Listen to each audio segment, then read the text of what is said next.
buenas noches, bienvenidos a esto que es Hagamos Números. Vamos a arrancar haciendo un repaso de una semana en materia política que tuvo de todo. Ahora, ya mismo en un ratito, me voy a meter a fondo con la economía también y con un tema muy importante.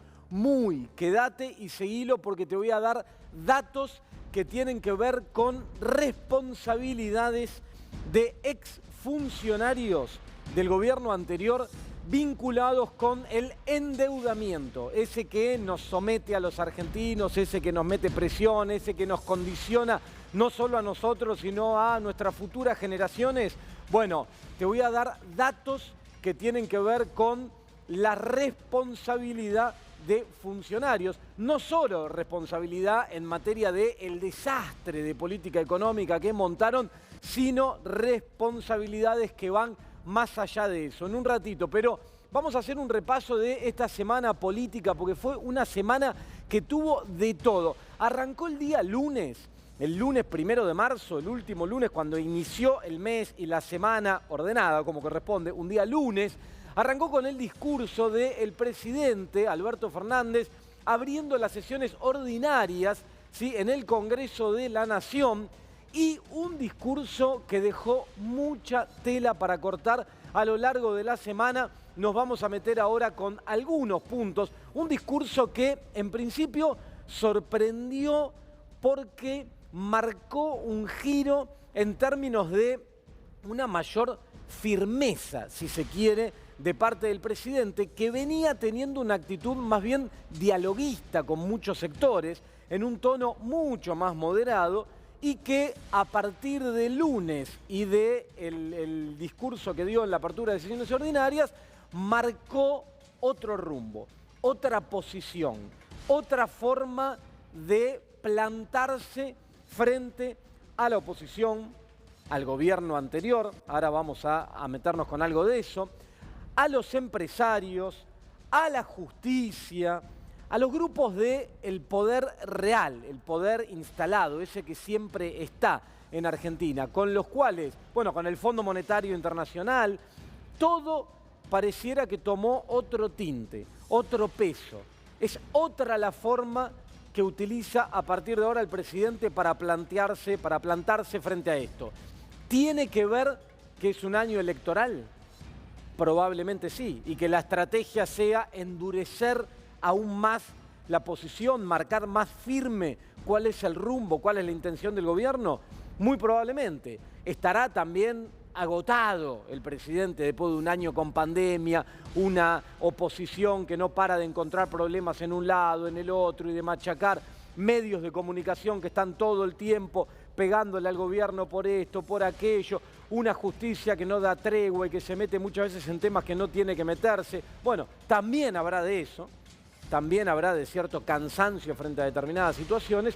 Lo cierto es que cambió el tono. Nos vamos a tomar de una parte que te voy a mostrar ahora, escuchémoslo, del discurso del presidente el día lunes, y a partir de esto empezamos a desarrollar y hacer el análisis político de cómo transcurrió toda la semana pasada y qué deberíamos esperar de acá en adelante. Escuchá al presidente Alberto Fernández en este apartado del discurso el lunes en el Congreso de la Nación. Mirá.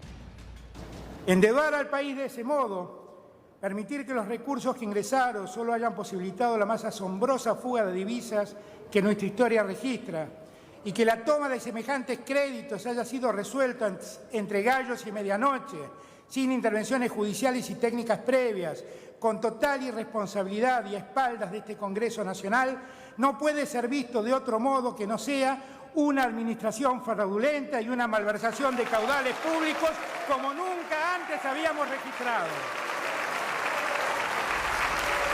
Ahí lo tenés, refiriéndose a la deuda que dejó como herencia al gobierno de Macri. Hasta ahora lo que había ocurrido es que Martín Guzmán y el equipo económico se encargó el año pasado de cerrar el canje, la reestructuración de la deuda con los acreedores privados para liberar, por lo menos en los próximos años, de la carga de esa pesada deuda que era imposible de pagar, que dejó el gobierno anterior como herencia, de manera amigable. Hubo tensiones, como la hay en todo tipo de negociación de estas características, y ahora venía el gobierno y el equipo económico en particular abocado a seguir adelante con la negociación con el Fondo Monetario Internacional para también tratar de reestructurar esa deuda. Nunca hasta el momento se había planteado desde altas esferas, como lo hizo el presidente el día lunes en este pasaje que te acabo de mostrar, nunca se había planteado así la responsabilidad penal. Habla de un acto criminal, de una querella criminal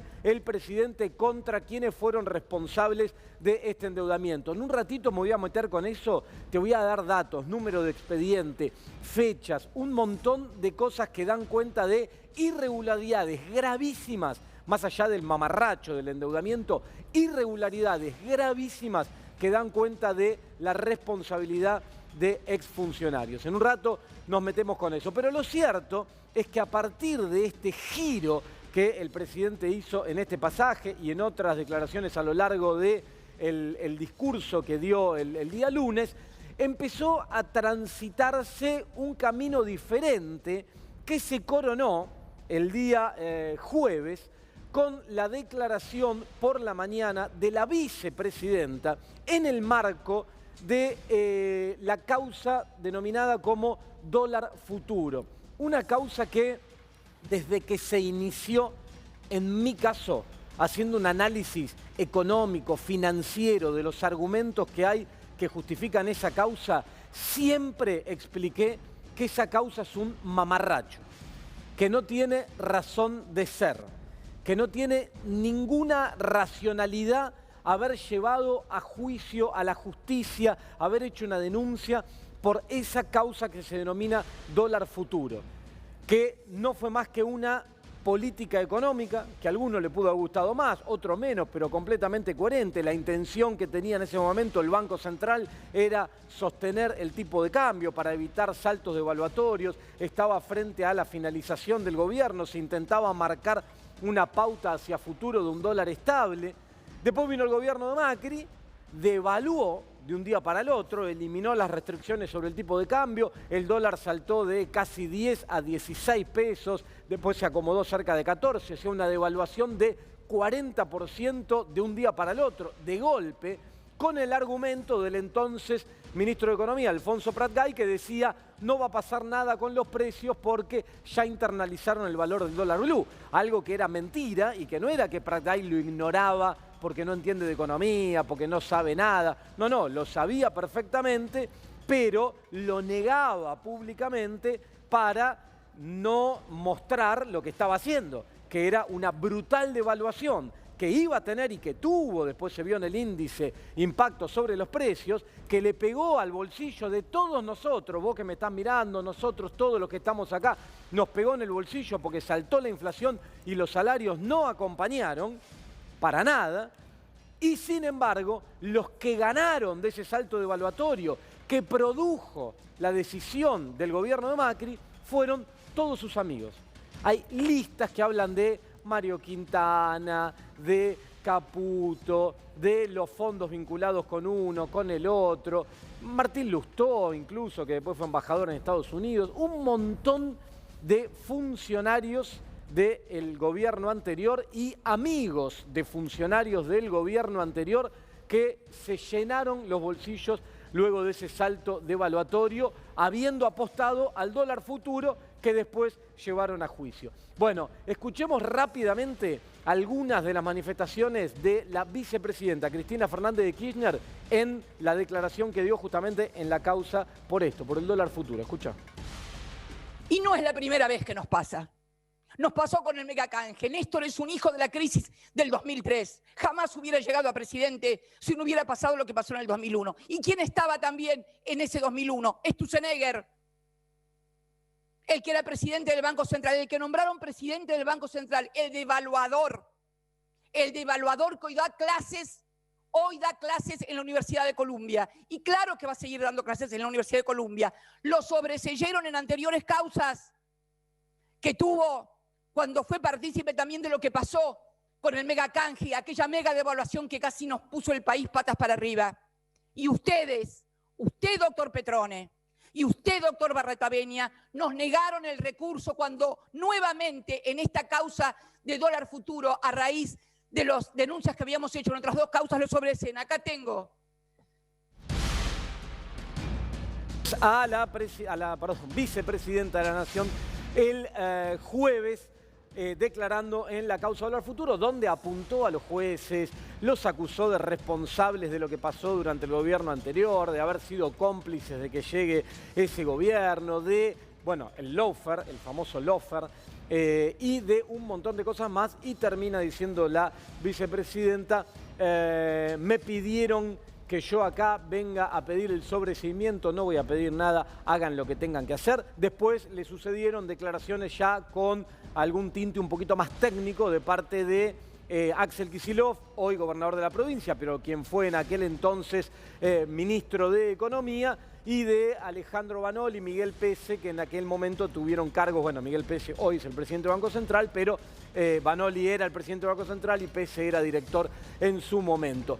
Lo cierto es que desde muchos sectores de los medios de comunicación, que durante muchos años revoleaban y batían el parche hablando de la causa dólar futuro y la importancia de la causa dólar futuro, apenas esta semana se conoció el lunes la declaración de Alberto Fernández sobre la responsabilidad penal de quienes endeudaron a la Argentina, salieron a bajarle la espuma a la causa dólar futuro, y los mismos comunicadores que hasta hace un par de años atrás hablaban de la importancia de esa causa, ahora dijeron, bueno, no, en realidad nunca eso tendría que haber llegado a juicio, no tenía características para haber llegado a juicio. Claro, con el argumento de no judicialicemos la política económica cuando toca del otro lado. Pero en un rato te voy a mostrar y te voy a dar datos de que lo que estamos hablando del otro lado no es de judicializar política económica. No estamos juzgando si estuvo bien o mal tomar deuda, que ya te explicamos 1000 veces que estuvo mal, y a ese nivel. Estamos hablando de responsabilidades, de violación de actos administrativos que no se cumplieron y que configuran algo bastante más complicado. Bueno, para avanzar rápidamente con las novedades de la semana, hay una novedad en materia política muy importante también que se disparó hace un par de días, que tiene que ver con la provincia de Formosa. Tiene epicentro en la provincia de Formosa. A partir de la aparición de una serie de casos de COVID en la provincia, el gobierno provincial declaró la necesidad de volver a fase 1, salió y comunicó. Fase 1, recordemos, como la cuarentena más estricta que tuvimos acá hace aproximadamente un año atrás, cuando solo actividades esenciales podían tener lugar, pero nada más que eso. Bueno, eso generó una situación de manifestación de rebeldía de parte de un montón de sectores de la sociedad. La respuesta por parte del Estado provincial en imágenes que todos vimos y que nos dolieron mucho, que tuvieron que ver con alguna utilización de la fuerza pública, que siempre hay que condenar y que no está bien que la fuerza institucional se utilice para reprimir manifestaciones. Hay una cuestión más complicada de fondo, que es esta cuestión de pérdida absoluta de parte de un gran sector de la sociedad de respeto por parte hacia las autoridades del gobierno, porque frente a la declaración de fase 1 se decidió abrir igual los locales comerciales, la gente igual se juntó en la calle, tuvieron manifestaciones de reuniones, bailes, grandes encuentros, que además lamentablemente seguro que se van a reflejar en el nivel de contagio de los próximos días. Lo cierto es que está muy complicada la situación, muy tensa en la provincia de Formosa, y cuidado, porque está mal la utilización de la violencia institucional siempre. Las imágenes que vimos a todos nos hacen mucho ruido, no queremos ver imágenes de esas características en la Argentina. Está el debate por cómo se trata la pandemia, los contagios, si es muy exagerado volver a fase 1 o no, cómo el Estado va a contener el impacto económico de esto. Pero cuidado, porque la utilización política de esto hizo que muchos referentes de la oposición viajen a la provincia para capitalizar esto localmente y para llevarlo al plano del debate público nacional, del debate político partidario nacional. Y cuidado, porque hay que tener en cuenta muchas cosas, el nivel de hipocresía que manejan algunos referentes políticos en Argentina es pasmoso. Se la ve ahí a Patricia Bullrich yendo a condenar la represión que hubo en la manifestación del otro día.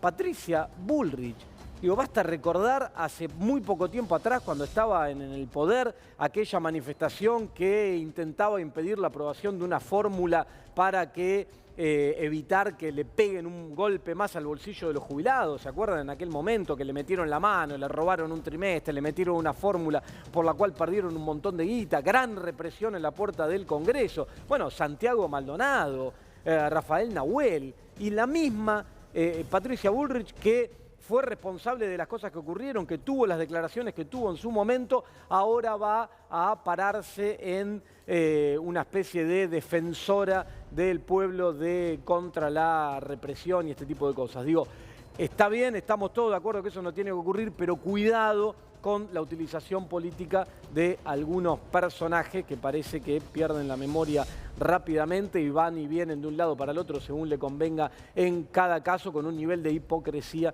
que muchas veces llama la atención. Bueno, vamos a seguir con otros temas que tenemos acá esta noche y me voy a invitar a mi compañera, a la señora Lourdes Suazo. ¿Cómo no? ¿Cómo le va? Acá Mire, esto es televisión, yo me voy para acá, la hago entrar por atrás, esto es muy dinámico. Buenas tardes, noches ya. ¿Cómo te va? Bueno, yo arranqué un análisis político, noticias que no son muy buenas. Ahora, vamos con una noticia. Dame dar buenas. Vamos con alguna buena. Vamos con alguna buena. Algo hay bueno. Tema vacunas. ¿Cómo viene la mano con el tema vacunas? Y la verdad que se empieza a acelerar. Ponemos segunda y yo diría hasta tercera, porque a medida que están llegando vacunas de Rusia, de India y de China, ya podemos decir que van a haber 3,5 millones de vacunas distribuidas esta semana. Sí. Están preparando hoy domingo, están ultimando todos los detalles para que mañana bien temprano salgan 375.000 dosis a todas las provincias. La distribución siempre es equitativa. Y te voy a mostrar una carta, porque viste que se gestó una suerte de grieta entre las provincias con un tinte político afín al gobierno nacional y de la oposición por este plan de vacunación. Bueno, ayer sacaron una carta, un comunicado, los ministros de salud de todas las provincias, incluida la Ciudad Autónoma de Buenos Aires, ratificando que este plan es impecable. Que nadie se anime a cuestionar el plan de vacunación porque todos los esfuerzos los están realizando de manera conjunta. Es decir, a los que vienen a vilipendiar todo esto, que no, que lo que pasó con ese vacunatorio VIP, que esa jornada que trajo tantas consecuencias negativas, incluso voló un ministro de salud de la Nación, que no empañe la campaña. Esa es una carta que vamos a ver y lo que queremos destacar es que están todas las provincias, Todas las provincias, Fernán Quirós de Capital también, están todos apoyando eso.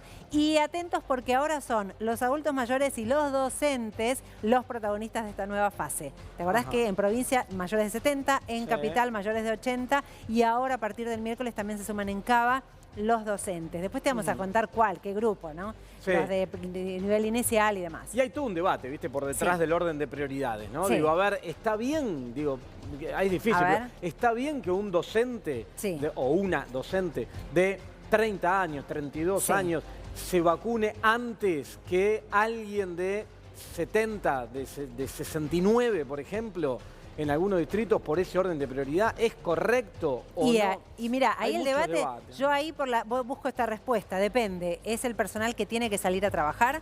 Acordate que ahora la presencialidad es obligatoria. Entonces, el docente, no importa la edad que tiene, si va a estar al frente de los alumnos, está en el grupo 1, por ejemplo, de nivel inicial, que son los más chiquitos, con los que tienen contacto directo, y la primera etapa de primaria. Y después, a medida que van llegando las vacunas, van a estar, por ejemplo, los de terciarios, universitarios, que tienen otras alternativas. Ahora, el tema de la prioridad. En la Ciudad Autónoma de Buenos Aires, el gobierno de Larreta dice, no hay vacunas y me piden que vacune docente, pero no me alcanzan.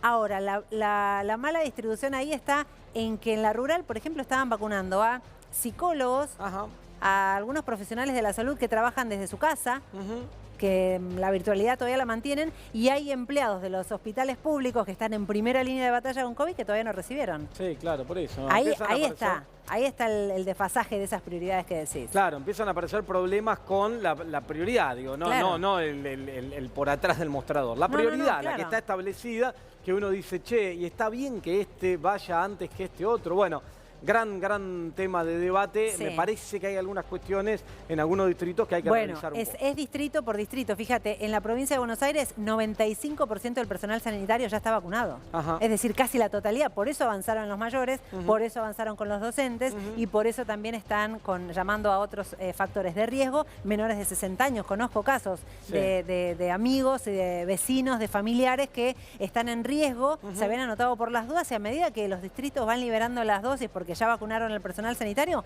avanzan con otros rangos etarios. Bueno, con lo cual todos, mientras anotados y esperando a que llegue lo antes posible. En Cabano tenemos, yo quiero anotarme y todavía no pude. No hay.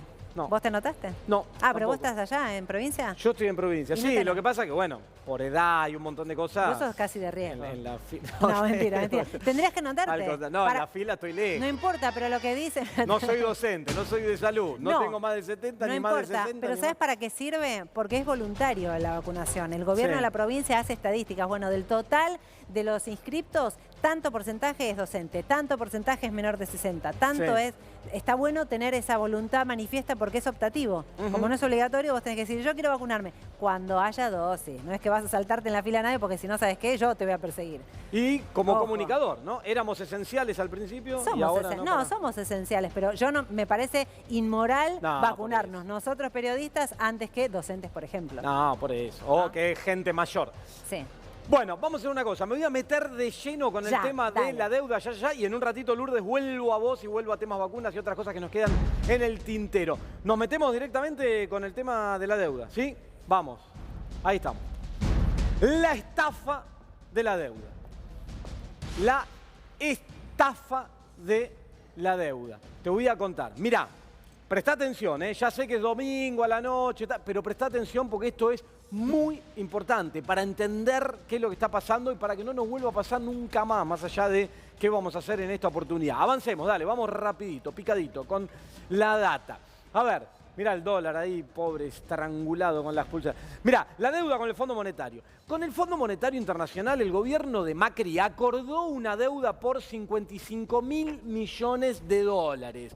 Deuda que después no se logró generar absolutamente y los desembolsos terminaron siendo de 44.000 millones porque al momento que asume el actual gobierno, Alberto Fernández le dice al Fondo Monetario, muchachos, gracias, hasta acá llegamos, no me sigan dando plata porque esto es imposible de devolver. Lo que hizo el gobierno anterior fue una locura, un acto por lo menos de irresponsabilidad absoluta en términos de la cantidad de plata que se pidió y el compromiso de devolverla en el corto plazo, imposible, ambas partes sabían que era imposible cuando lo acordaron, sin embargo de manera irresponsable lo hicieron, no solo irresponsable, había intereses espurios por detrás del acuerdo, pero avancemos con esto entonces, quédate con 44.000 millones de dólares, el Fondo Monetario le da a Argentina, avancemos, a ver,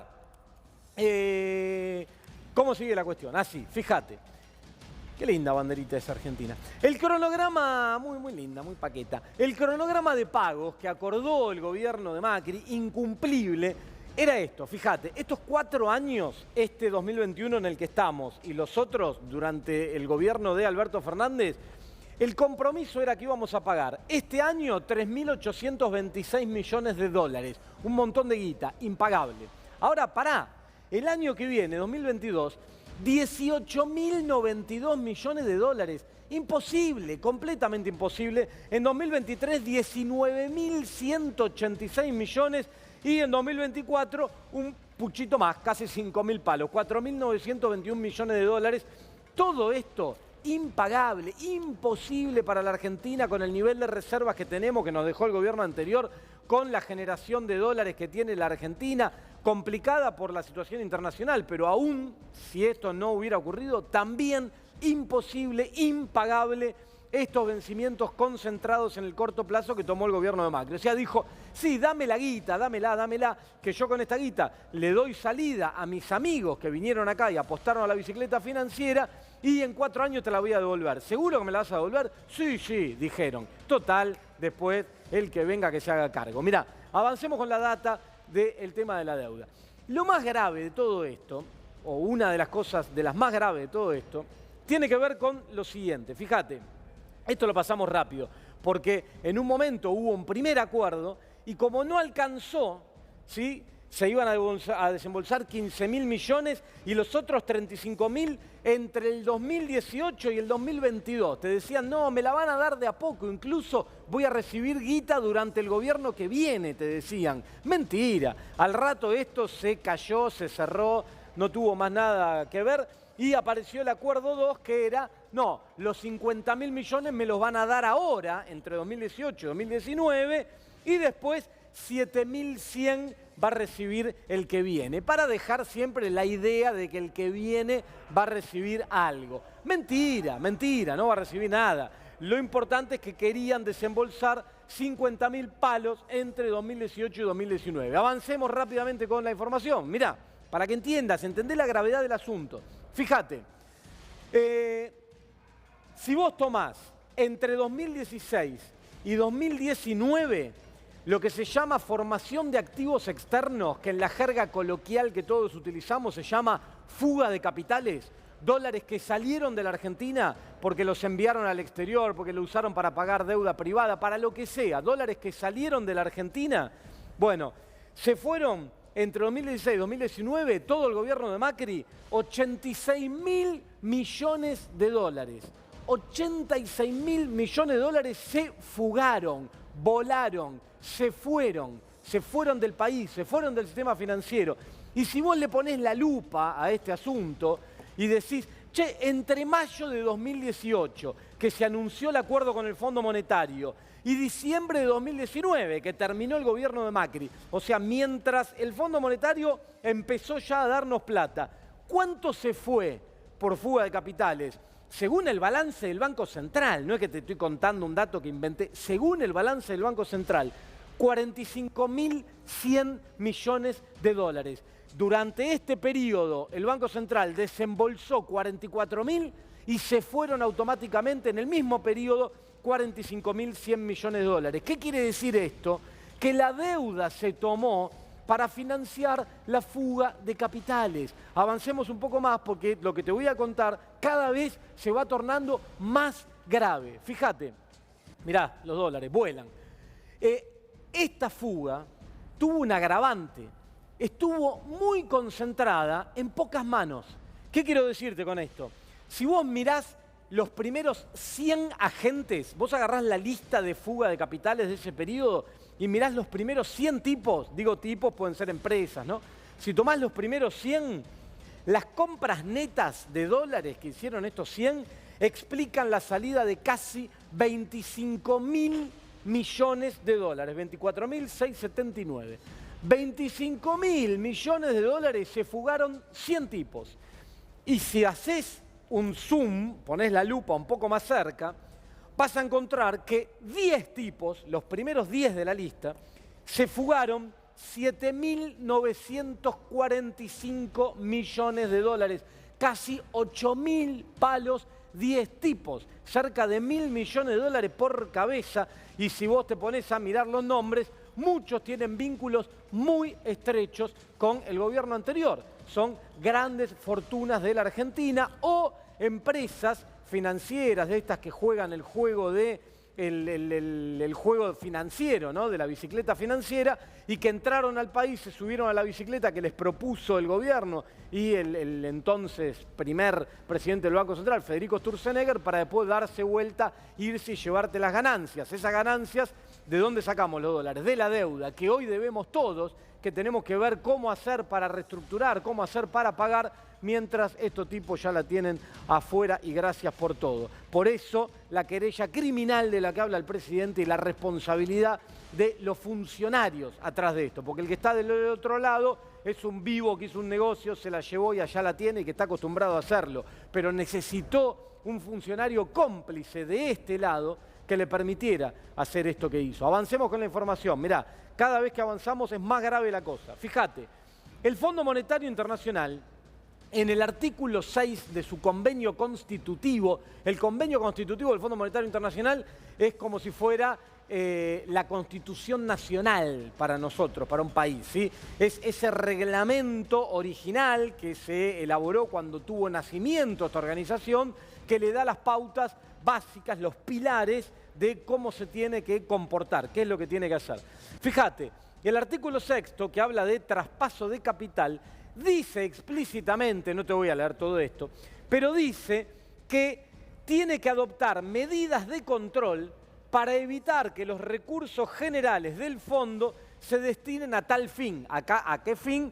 A la fuga de capital. O sea, el fondo tiene que controlar que la plata que te presta no se vaya en fuga de capitales, que se quede ahí, que refuerce tu posición de reservas, que te fortalezca, que te permita defender el tipo de cambio, que te permita atender aspectos macroeconómicos. No que se lo lleve un grupo y lo fugue. Bueno, el Fondo Monetario Internacional incumplió el artículo 6 de su propio convenio constitutivo, ¿sí?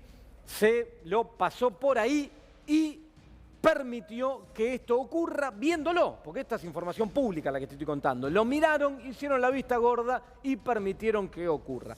Avancemos un poco más para mostrar la gravedad de este asunto y las responsabilidades por detrás de esto. Primera, paréntesis, atrás de esto hay un fuerte perjuicio público. ¿Por qué? Además de por la carga de la deuda, porque en 2015, cuando el gobierno de Macri asume el gobierno, la deuda era del 52% del PBI, pero además el 36,4% eran dólares y el 16% en moneda nacional. Fíjate, en 2019, cuando deja el gobierno, la deuda pasó a ser del 90% del PBI, del 52 al 90, casi que se duplica, y en moneda extranjera pasa de 36 a 70%. Es decir, aumenta también casi al doble, o al doble literalmente, la carga de la deuda en moneda extranjera, en dólares, que ese es el gran problema que enfrenta una economía, porque tenés que generar esos dólares para pagar la deuda, no es tu propia moneda. Pero avancemos para ir al último punto, que es el detalle, uno de los detalles que hace que te muestra que atrás de esto hay responsabilidades muy serias. Fíjate, la cronología de la vuelta a la deuda fue que el 8 de mayo de 2018, prestá atención a las fechas, el 8 de mayo de 2018 sale Mauricio Macri, se para, da un pequeño discurso de algunos pocos minutos a la comunidad, a la sociedad, y dice: bueno, anuncio que acordamos un crédito. El Fondo Monetario, después de tantos años, vuelve a la Argentina y todavía estamos terminando de acordar los detalles. Nada más que eso. Nos anuncia que se había tomado la decisión de volver al organismo de crédito, al Fondo Monetario. El 7 de junio de 2018, Duhovne y Sturzenegger anuncian el monto y dicen: esto que dijo Macri hace un mes atrás fue así, tuvimos conversaciones, van a ser 50.000 millones de dólares. Avancemos, acordate, 8 de mayo, 7 de junio, avancemos. Fíjate cómo sigue esta película. El Fondo Monetario. A ver, ¿qué es lo que se violó? El 12 de junio, una vez que ya te habían contado cuál era el monto y lo habían anunciado, se firmó la carta de intención. La carta de intención es la formalidad entre el gobierno que pide el crédito, el organismo que lo da. La carta se firma y se fecha el 12 de junio. El mismo 12 de junio, Federico Sturzenegger, entonces presidente del Banco Central, firma la carta. El 18 de junio, unos días después, Caputo, que en aquel momento, Toto Caputo, en aquel momento era ministro de Finanzas, después fue al Banco Central, pero en ese momento era ministro de Finanzas, firma la carta de intención con el Fondo Monetario. El 21 de junio, se inicia la carátula del expediente 2018-29772-791. ¿Qué te quiero mostrar con esto? Y ahora sigo. En el Estado, si vos tenés que comprar hojas, una resma de hojas para la oficina y para que los empleados puedan imprimir, tenés que abrir un expediente administrativo, convocar a un proceso de licitación, hacerlo público, cumplir con una serie de protocolos administrativos que están por detrás de eso. No es que vos podés decir, agarrar la plata pública y decir: che, andá a la esquina y comprá esto. Hay procesos que deben cumplirse. Bueno, para comprar resma de hoja parece que lo tenés que cumplir, pero para endeudar a todos nosotros, endeudar al país en 50.000 millones de dólares parece que no hace falta. Que basta la firma de un tipo que está en un momento ocupando un cargo y que se le dieron la gana de endeudarnos a todos por 50.000 millones, porque cuando firmaron, el expediente administrativo no estaba iniciado siquiera. Esta es la fecha de la carátula. El mismo 21 de junio que se abre ese expediente, es la fecha del informe del Banco Central. El Banco Central elabora un informe contando el endeudamiento y al día siguiente, el 22 de junio, se da el dictamen jurídico del Banco Central. Eso que avala lo que ocurrió. El 22 de junio, exactamente 10 días después de que se firmó la carta de intención, a sola firma. ¿Viste cuando te dicen, venís acá un préstamo a sola firma? Bueno, estos fueron y a sola firma, sin siquiera un expediente administrativo que los respalde, no se endeudaron a todos en 50.000 palos, que terminaron por lo menos siendo 44.000. Gravísimo, gravísimo. Pero esta no es la única irregularidad. Hay más irregularidades. Y ahora mismo, después de un pequeño cortecito muy breve, tenemos ya sentada acá en el piso, ahí la podés ver, a Fernanda Vallejos, que es economista, que además es diputada nacional por el Frente de Todos, que armó un grupo de trabajo que ahora toma visibilidad a partir de las declaraciones del presidente en la apertura del día lunes y esto que te comentaba y te mostraba al inicio del programa de la querella criminal, pero que viene trabajando, Fernanda, desde el Congreso de la Nación hace ya un tiempo y que da cuenta el trabajo que hicieron y varias denuncias que ahora nos va a contar de más irregularidades por detrás de este proceso de endeudamiento. Ya mismo me voy a hablar con ella. Quédate ahí en esto que sacamos números, dale.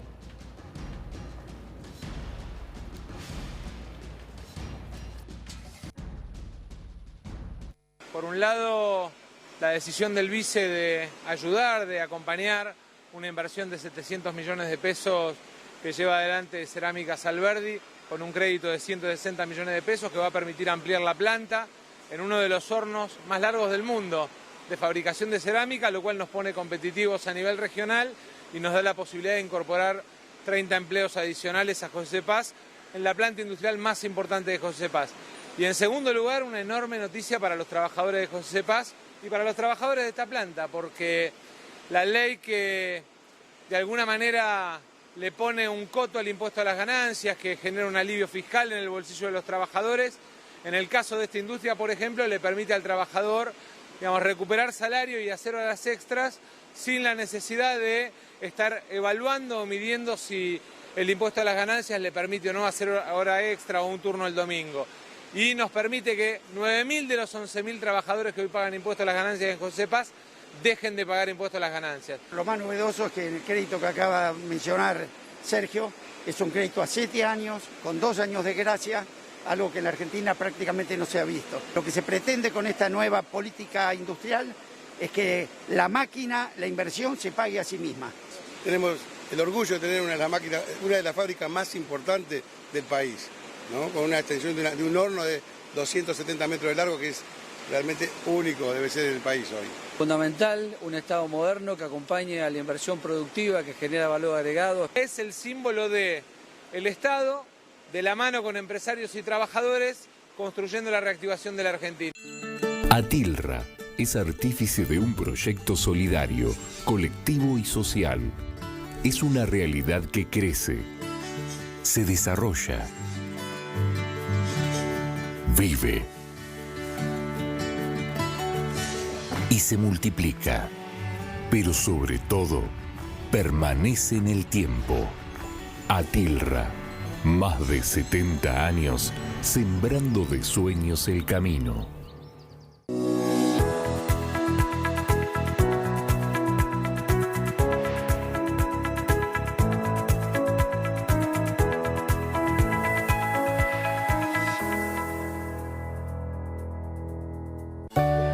Cuando la salud está en peligro, el único remedio es la justicia. Si en las provincias se derogan las leyes sanitarias, las farmacias de barrio pueden desaparecer. Decile no al monopolio. Es un mensaje de la Confederación Farmacéutica Argentina, a favor de la ley, a favor de la salud.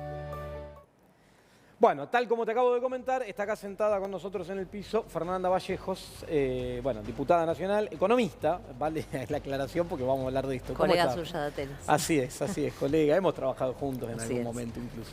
Bueno, Fernanda, a ver, todo esto, el lunes, la declaración del presidente de la querella criminal, disparó una serie de cuestiones vinculadas con el endeudamiento que van más allá de lo que muchos veníamos diciendo, de la vergüenza de habernos endeudado todos por esas cifras, concentrado en el corto plazo, que era impagable, etcétera, porque apuntan a otro tipo de responsabilidad.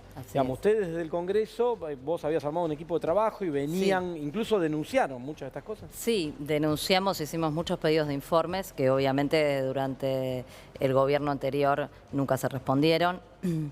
Y no se respondieron, luego fuimos conociendo en el transcurso, en el devenir de las causas, por qué no se respondían. Bueno, no se respondía porque no había documentación respaldatoria tampoco para mostrar, ¿no? Probablemente esa fuera una de las razones. Vos mencionabas allí gran parte de las irregularidades administrativas que implicaron la violación de la Ley de Procedimientos Administrativos, de la Ley de Administración Financiera. Allí mencionabas la falta del informe técnico respecto del impacto en el balance de pagos del Banco Central, que es un elemento indispensable, una condición básica que fija la Ley de Administración Financiera, porque evidentemente cuando se constituye deuda externa, el impacto sobre la balanza de pagos es vital saber si el país está en condiciones de repagar esos compromisos que se asumen. Bueno, nada de eso estuvo, ni siquiera sola firma, porque no hubo ni siquiera acto administrativo que configurara la toma de deuda, es decir, no hubo ni decreto presidencial, no hubo nada, ni siquiera se conoce que exista un documento donde se haya firmado efectivamente, tampoco por parte del Fondo Monetario. Un delirio, o sea, los tipos se sentaron y te tiraron 40. También hay que decir que no es la primera vez que pasa en la Argentina, ¿no? En momentos anteriores de endeudamiento, lo que se conoció con las distintas auditorías del Banco Central en el marco de la causa Olmos, digamos, es como una historia recurrente de irregularidades que se acumulan y que se repiten, seguramente amparadas en la impunidad que ha rodeado a la constitución de deuda pública externa en la Argentina, donde los responsables de esto que ha sido a lo largo de nuestra historia y particularmente durante el gobierno de Mauricio Macri, una gran estafa contra el pueblo argentino y contra el Estado, porque naturalmente esos recursos que luego deben destinarse al pago de los intereses de la deuda, al pago de los servicios, son recursos que se detraen de cuestiones que hacen a las funciones básicas del Estado y a la preservación de los derechos económicos y sociales de todos los argentinos y las argentinas. Es decir, es un cuadro muy, muy grave, con el agravante, por supuesto, de que además este endeudamiento fue por un volumen impresionante. Tal es así que superó holgadísimamente lo que a la Argentina le hubiera correspondido de acuerdo a la cuota que el país tiene dentro del organismo. Y esto también explica por qué en realidad el Ejecutivo, es una de las razones por las cuales el Ejecutivo tampoco tenía autorización para contratar esa deuda, porque mucho se habló de la autorización de la Ley de Administración Financiera, el último párrafo del artículo 60, que cuando la Argentina toma deuda con un organismo de que es miembro, entonces habría una delegación. Bueno, esto es así en el hipotético caso de que se cumplan las condiciones básicas para este tipo de convenio. El volumen que implicó esta toma de deuda excluye este empréstito en particular de las condiciones básicas. No tuvo nada de convencional, fue absolutamente excepcional ese monto. Y además, bueno, hay otras cuestiones en discusión, ¿no? La constitucionalidad misma del acuerdo. La realidad es que las potestades delegadas en el Ejecutivo se tocaron cuando se reformó la Constitución del 94 y allí se estableció un plazo de vigencia para esas potestades, para esa delegación de potestades, excepto que hubiese una ley del Congreso que las prorrogara. La última vez que hubo una ley del Congreso que prorrogó esta potestad fue en el año 2009, entre mediados y fines, creo que agosto del 2009, se prorrogó por un año, es decir que en el 2018 hacía 8 años que esa prórroga no estaba vigente ya. Es decir, que el Ejecutivo tampoco tenía potestad para tomar este tipo de endeudamiento. Y ahora, Fernanda, vos avanzaste con denuncias con esto y sé que hubo otros referentes políticos que también... Lo primero que hicimos fue presentar un amparo antes de que se firme el acuerdo, casi en paralelo con un pedido de sesión especial, que muchos y muchas seguramente se acordarán, que fracasó, por supuesto, porque estábamos en minoría. Ese expediente por el amparo, que obviamente era una cosa urgente, porque estaba, lo que más nos preocupaba era el primer desembolso, porque una vez que se hiciera efectivo ya era muy difícil desarmar, más allá de todas las irregularidades, porque una vez que la plata entra, bueno, después se discute en otros términos. Ese expediente tardó casi 2 años en ser resuelto, el del amparo. Tanto el que presentamos nosotros como el que presentaron otros 2 colegas, Rodolfo Tailade y Martín Doñate, actualmente senador, en ese momento diputado. Recién a principios del 2020 hubo una resolución que de todas maneras creo que es interesante el antecedente, porque el juez, a través de las distintas notificaciones que se fueron cursando, en ningún momento desestimó la cuestión de fondo que se planteaba en el amparo, que tenía que ver con la nulidad de este acuerdo, ¿no? En realidad lo que dijo es que no teníamos legitimación activa, los demandantes, y bueno, y cuando se emitió el fallo, obviamente, que era extemporáneo, digamos, que era abstracto, porque ya habían pasado 2 años de que se habían desembolsado los 44.000 millones. Pero digo, en cuotas. estas responsabilidades tan evidentes, ¿no? Digo, haber violado normas básicas de la administración pública, como no haber tenido ni siquiera un la ley de expediente administración abierto. financiera, la ley de procedimientos administrativos. Digo, y ahí la justicia, que en su momento, por ejemplo, nosotros también tanta hicimos celeridad una tuvo. denuncia penal y hay muchas más, ¿no? Y también hay denuncias en el fuero contencioso administrativo, que es donde salieron a la luz documentadamente muchas de esas irregularidades que vos señalabas en tu expediente, en la causa Murúa, en la causa Codiani.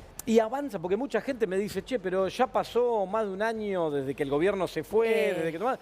Y estos tipos no fueron ni siquiera a declarar una vez, a explicar. Las causas, ya te digo, los amparos que estaban en el contencioso administrativo, en el caso de los amparos, fueron desestimados.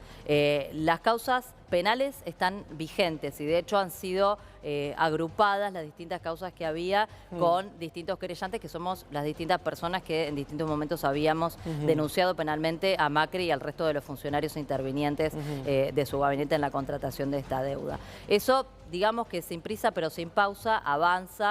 Yo el año pasado fue la última vez que me citaron a ratificar la denuncia y además ampliar algunos elementos vinculados especialmente con el destino de los fondos, que es otra de las cuestiones que acá está en juego, porque, por ejemplo, la ley de administración financiera también prohíbe que los fondos que se obtienen a través del endeudamiento sean destinados a financiar, a cubrir gastos corrientes.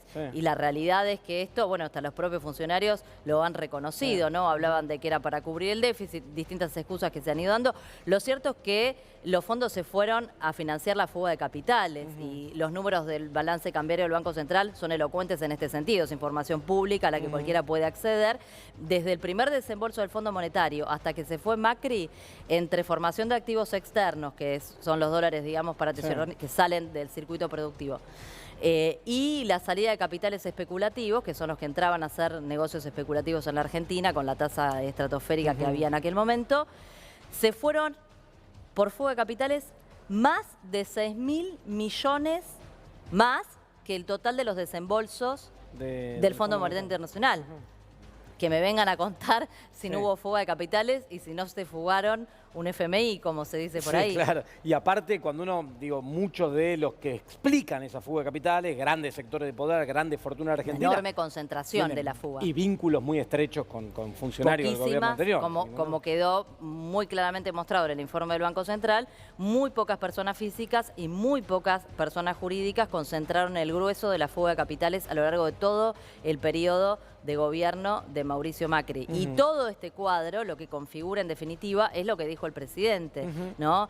Un accionar de administración fraudulenta en contra del erario público. Bueno, y el presidente habló de malversación de caudales públicos, que es lo que, con, creo yo, sobrados elementos, la justicia, como ocurrió en el famoso caso Ballesteros, debería determinar cuáles son las responsabilidades de los funcionarios, solo que esta vez, para que haya verdadera justicia, debería ser en tiempo y forma, porque además acá hay otro punto importante, y es que tanto la ley de responsabilidad del Estado como la ley de administración financiera estipulan la responsabilidad patrimonial de los funcionarios que incumplen estas disposiciones fijadas por nuestra legislación vigente. Es decir que Macri y Duhovne, Caputo, todos los que intervinieron en esta escandalosa y criminal toma de deuda externa, no solamente deberían asumir su responsabilidad penal y administrativa, la que les correspondiese,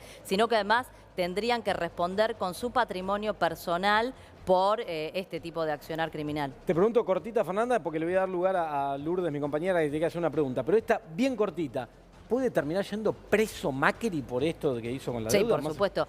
Lo que tiene que ver con la administración fraudulenta es un delito tipificado en el Código Penal de la República Argentina y, por supuesto, tiene una pena de privación de la libertad, de cárcel. Qué bárbaro. Lourdes, quería hacer una pregunta. Sí, Fernanda, muy atenta a todo lo que se viene planteando, ¿no? Responsabilidades y cómplices, ¿no? Todos los que participaron. Ahora la pregunta es, ¿se puede identificar a dónde fue a parar el dinero? Digo, ¿se puede recuperar? Y por otro lado, como también se violó el estatuto propio del Fondo Monetario Internacional, la deuda, ¿se tiene que pagar igual o hay alguna vía legal por donde se pueda también modificar eso? El hecho de haber violado el estatuto, ahí hay un punto importante que por ahí no se conoce, que es que Argentina es un país miembro del Fondo Monetario. Claro. Es decir, que el estatuto constitutivo del Fondo Monetario, que taxativamente establece en su artículo 6 la prohibición de que los fondos que el FMI te presta, el país los use para financiar una salida de capitales como la que había en la Argentina, también implica la violación de una ley argentina, que es la ley a través de la cual se ratificó el estatuto, el convenio constitutivo como del miembro, Fondo Monetario. Claro, con Argentina exactamente. Como miembro. Es decir, que la Argentina, además de todo, también incumplió con las obligaciones asumidas con el propio Fondo Monetario del que forma parte. ¿Y a dónde fueron los fondos? Bueno, es claro que se fugaron. Sí. Ahora, ¿a dónde están físicamente alojados? Eso no lo sabemos. No se puede rastrear. Podemos, obviamente, presumir. Yo siempre digo que el Fondo Monetario podría prestar una enorme cooperación a la Argentina, identificando dónde están las guaridas fiscales, a dónde se han fugado por lo menos gran cantidad de esos dólares, que así como se le prestaron a la Argentina o se le prestaron a Macri, porque en realidad está muy en cuestión, ¿no?, que el préstamo haya sido a la Argentina cuando no hubo intervención del Congreso Nacional, cuando se violaron todas las normas vigentes, etcétera, etcétera. Pero la realidad es que ahí hay un camino para recorrer, ¿no? Sí. Que está abierto, con, por supuesto, una debilidad para la Argentina, que es una debilidad que sufren en general todos los estados soberanos, y es la carencia de un marco legal internacional que regule, que ponga equilibrio y que establezca un piso de justicia en la resolución de situaciones como esta que hoy nos toca vivir a nosotros, que tampoco es la primera vez que nos toca vivirla, ¿no? Cuando discutíamos, por ejemplo, con los fondos buitres y se había avanzado muchísimo en este terreno, lamentablemente luego fue un camino que se desandó durante la presidencia de Macri, pero justamente lo que estaba puesto sobre la mesa del Concierto Internacional de las Naciones era la ausencia de marcos regulatorios que pongan un orden y un justo equilibrio en este tipo de situaciones donde los estados soberanos se ven de alguna manera desamparados, ¿no? Porque acá, cuando no hay normas, lo que termina imponiéndose es la ley de la selva, y estamos hablando de un país periférico como somos nosotros, solito peleando contra el Fondo Monetario Internacional, donde en definitiva están nucleadas todas las principales potencias del mundo, empezando por los Estados Unidos, que son los que tomaron la decisión política de darle ese dinero a Fernanda, Macri. estamos negociando con el FMI. ¿Esto puede entorpecer un posible acuerdo con el Fondo Monetario ahora? No, de ninguna manera. Me parece que es poner las cosas sobre la mesa. Uno no puede ir a una negociación escondiendo información que además es pública, es notoria, que está en los expedientes judiciales que están cursando, y por el contrario, Argentina se privaría de una carta que en todo caso le da fortaleza a la hora de negociar, ¿no? Porque acá el Fondo Monetario también, y de alguna manera lo vienen haciendo, tiene que asumir una corresponsabilidad en esto, más allá de que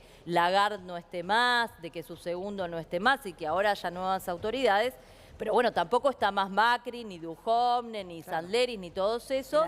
Hay un nuevo gobierno y el gobierno nuevo, lamentablemente, se tiene que hacer cargo de los mocos de un gobierno anterior. Bueno, para el caso del Fondo Monetario, como institución, cabe lo mismo, ¿no? No se pueden lavar las manos de las macanas que se mandaron capaz otros funcionarios, a lo mejor uno podría pensar, capaz estos funcionarios hubieran actuado de manera diferente, no lo sabemos, es un contrafactual, pero en cualquier caso el FMI como institución tomó una decisión que perjudicó a la Argentina, que se va a ver en todas las auditorías internas que el Fondo Monetario está haciendo en este momento. Ellos lo saben y no es la primera vez que reconocen, ¿no? En el 2001, un tiempo después, hubo un informe donde el Fondo Monetario dijo, uy, qué macana lo que hicimos, qué mal estuvo lo que hicimos con la Argentina. Sí, bueno, esta vez estas cosas se tienen que poner en juego en la mesa de negociaciones y tiene que haber alguna indemnización, digamos, para la Argentina a la hora de negociar. Una indemnización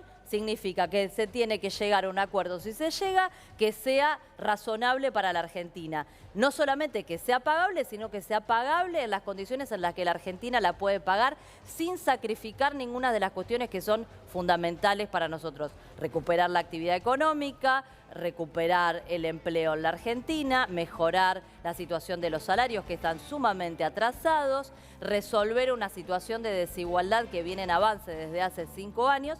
Y bueno, todas estas cosas tienen que estar en juego. Allí puede haber una quita, allí puede haber una extensión de los plazos, porque cuando el préstamo se otorgó en condiciones que nada tienen de convencional, pues no hay motivo para pensar que tiene que haber convencionalidades a la hora de resolver eso que claramente, bueno, estuvo mal dado. Bueno, esperemos que esto ocurra por una vez, que se haga justicia y que además los responsables den cuenta de esto. Ojalá avance tu denuncia y otras que hay por ahí.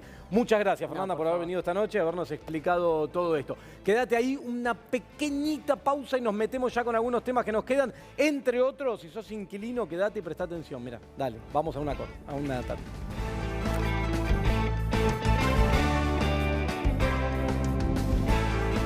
Son más que precios cuidados.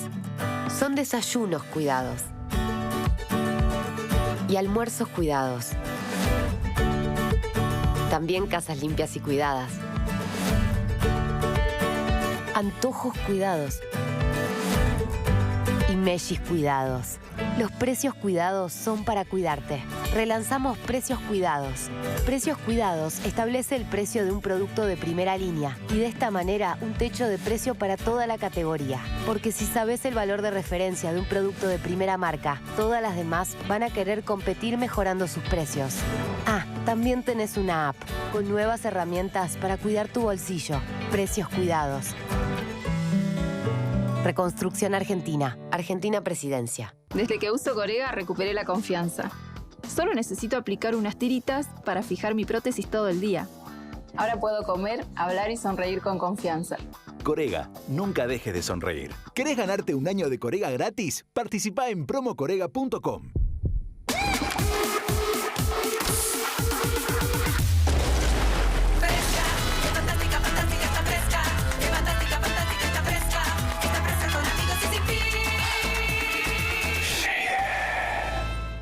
Hace más de medio siglo en Mendoza nació Molto. Desde entonces siempre fue calidad en abundancia. Arvejas Molto en su moderno envase Tetra Recart. Fácil de usar, más práctico y seguro. Molto, siempre junto a las familias argentinas. Se cae, se quiebra, no tiene fuerza. La caída severa del cabello puede ser causada por estrés, mala alimentación o cambios hormonales. Megacistin Max, el tratamiento intensivo que detiene la caída severa del cabello. Megacistin, salud desde el interior. Te levantás a las 7:30 como siempre. Te lavas los dientes. Suena la pava. Te pones la corbata. Saltan las tostadas. Tomás tu café. Agarrás el saco. Le decís a tu esposa. ¿Buscas vos a los chicos? Y si yo no laburo, ¿quién paga las cuentas en esta casa?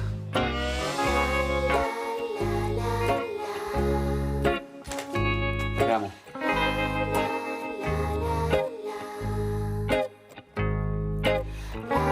Necesito las zapatillas de mi nieto como nuevas y las necesito ahora. Aspetta 2 minuti. Menos mal que tengo École. Es increíble, quedaron perfectas y en menos de 5 minutos. École, el primer pega zapatillas. École, el secreto del zapatero. En Chango Más, 10 días de super ofertas son un changazo. Del 1 al 10 de marzo, aprovecha estos productos y muchos más a 29 pesos cada uno. Además, pañales Parent Choice a 679 pesos. Y compra hoy y paga en 3 meses en 18 cuotas sin interés en acondicionadores de aire, heladeras, lavarropas y muchas categorías más. Vení al changazo y aprovecha precios bomba en miles de productos. Chango Más. ¿Las manchas en el piso se han convertido en una pesadilla? Ahora con Procenex Pisos Antigrasa, limpiar el piso de tu cocina es más fácil que nunca. Su fórmula contiene potentes aceleradores de limpieza que disuelven la grasa mejor que tu limpiador habitual. Procenex Antigrasa, limpieza que se siente, ahora sin dramas. Para desinfectar tu casa usa Procenex Original, efectivo contra el virus SARS-CoV-2. Lola creó su tienda online con Mi Negocio Personal y duplicó sus ventas. Contanos tu secreto, Lola. Descubrí que la clave para vender más es hacer conocer mi marca y mis productos en diferentes canales. En las redes, obvio. Y por WhatsApp también. Agregué las mejores formas de envío. Hacé vos también que tu negocio crezca sin dejar de ser el mismo. Crea tu propia tienda online. Sin comisión por venta. Gratis por 3 meses. Mi Negocio Personal.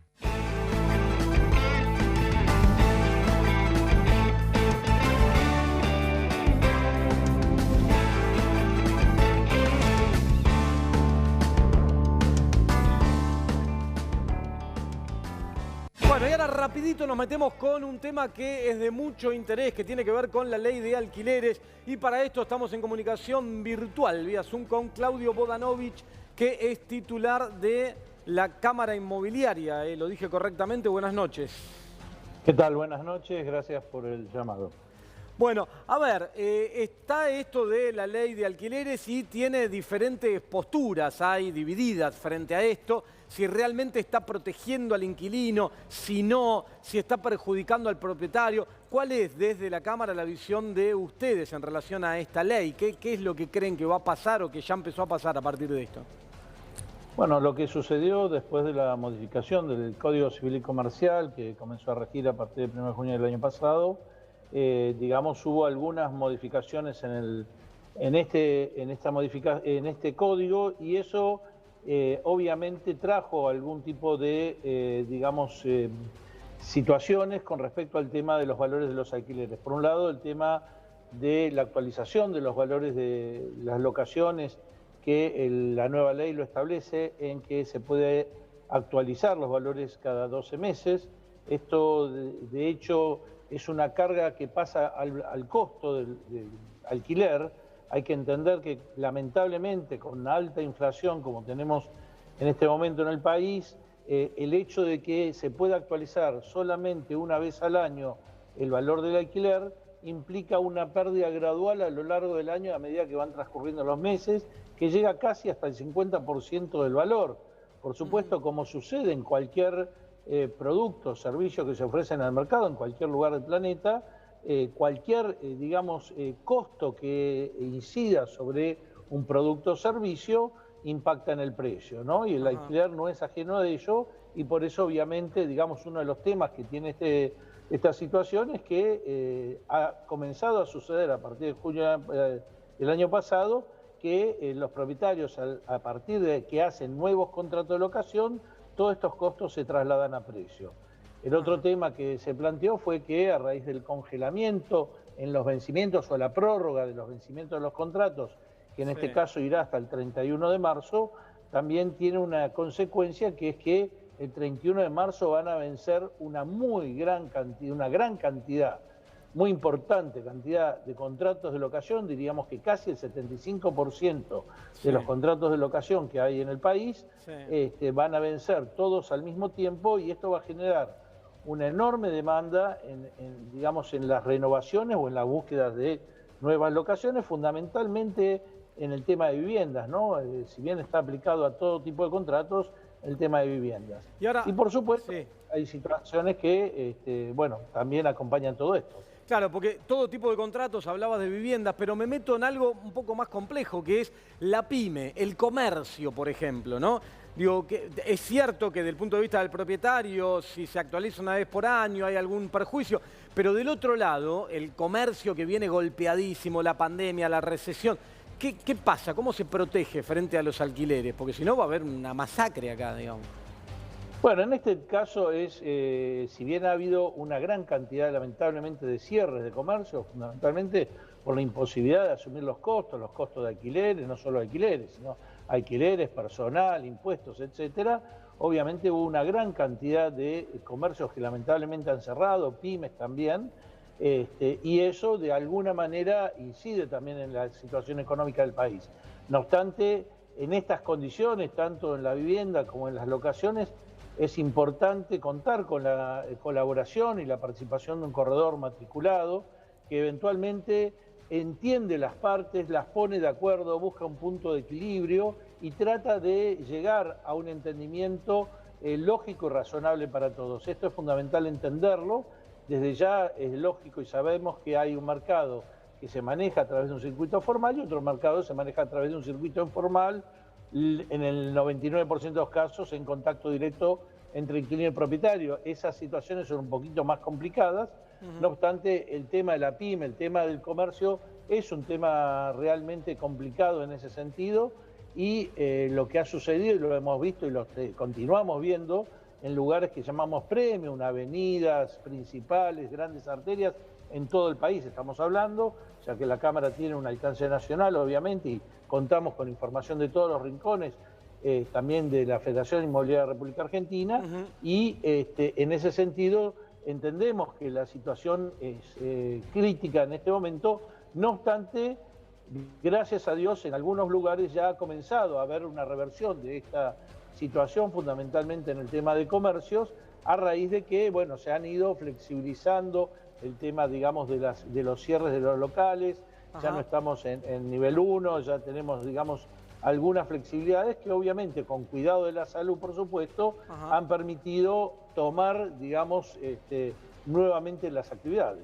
Bueno, un tema la verdad que muy sensible, lamentablemente nos quedó poco tiempo, pero nos parecía importante escuchar la visión desde la Cámara Argentina sobre esta ley de alquileres. Muchísimas gracias por la comunicación. Gracias a ustedes, siempre a disposición. Bueno, buenas noches. Bueno, y yo ahora me voy rapidito al encuentro, porque hoy todo es así, todo es rapidito, todo explicado de mi amigo con este temita, reggae, con mi amigo el señor Jerónimo Artó. ¿Cómo le va, Artó? Un placer, como todas las noches, acompañarte, Agustín. Cuénteme, ¿qué tenemos hoy? Unos vinitos. Este Almaguar rosado me encanta. Hoy tenemos un gran maridaje con la gente de Almaguar, obviamente. A ver. Y decidimos descorchar el Cabernet Sauvignon 2019, esta cosecha que está muy buena, de estos vinos que realmente están dando que hablar.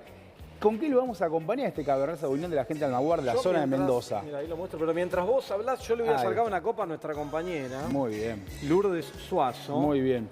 Porque... Mira, trajimos unas hermosas empanadas de carne. Porque yo sé que llegar a las 11 de la noche, sí, se hace difícil, un domingo se hace complicado. Yo hago de todo. Y el maridaje tiene que estar clave para nuestros compañeros. Sí.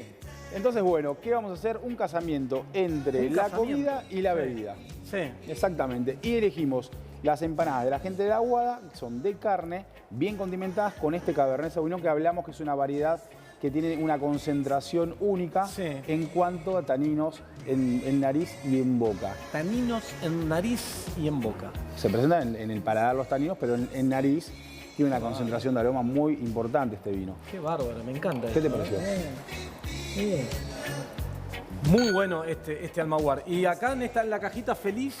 En la cajita feliz tenemos las empanadas. Agarra una, dale. No, ¿qué son? De carne. De carne. ¿Vos decís que me como una? Sí, ahí nomás. La gente está comiendo en la casa ahora. Ahí está, mirá.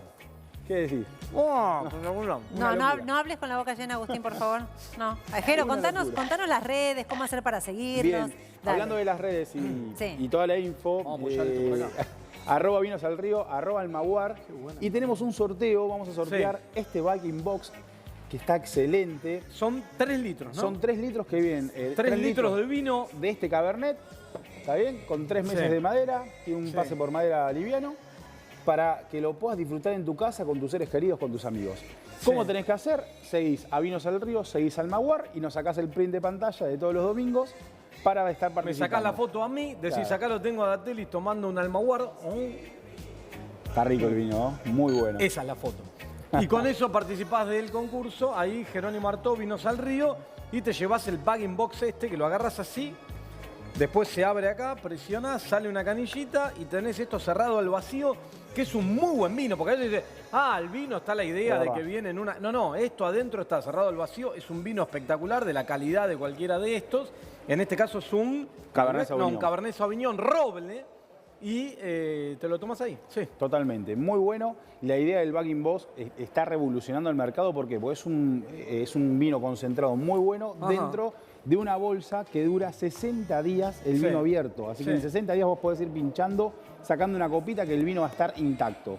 Qué bárbaro, qué cosa hermosa. Che, estas empanadas muy buenas. De la, ya dijimos. La Aguada, los chicos de la Aguada con el Los chicos de la Aguada, ahí no sé si tenemos algo para contactar a los chicos de la Aguada y poderle pedir unas empanadas que son una cosa realmente espectacular. Bueno, mientras tomamos este vino, yo harto. Te voy a proponer lo siguiente. Hoy arranca un programa nuevo acá en el canal. Bien. Un programa que arranca, el nuevo ciclo, fútbol.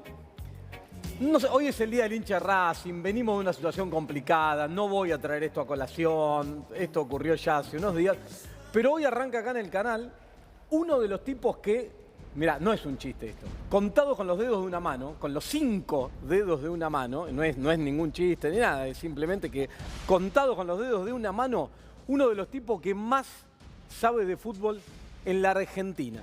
Empieza hoy un programa nuevo y yo quiero tener el placer de invitarlo, además en esta cuestión que nos ha tocado del vinito de cierre, al señor Flavio Azaro. ¿Puede pasar, por favor, Azaro? Todavía, qué presentación. Te presento acá, Jerónimo. Gracias, Jerónimo. ¿Cómo le va? Un gusto. Hola. ¿Cómo va? Un gusto. ¿Todo bien? ¿Cómo le va, Azaro? Bien, expectante, con ganas. ¿Arrancamos con fútbol? Ya estamos. No, te esperamos así, te esperamos con unas empanadas y con un vino. Bueno, gracias por la bienvenida. Para que te acostumbres, los domingos es así esto. Vos sabés que yo pienso de verdad que vos sos uno de los 5 que mejor explica la economía. Lo tuyo fue un cumplido, lo mío es de corazón. No, lo mío es de verdad, Yo considero que sos uno de los 5 tipos que más sabe de fútbol en la Argentina. Gracias. Después te nombro a los otros 4 porque seguro no vas a estar de acuerdo conmigo. Nah, bueno, no importa. Igual ya estar en el top 5 de Agustín es un lujo.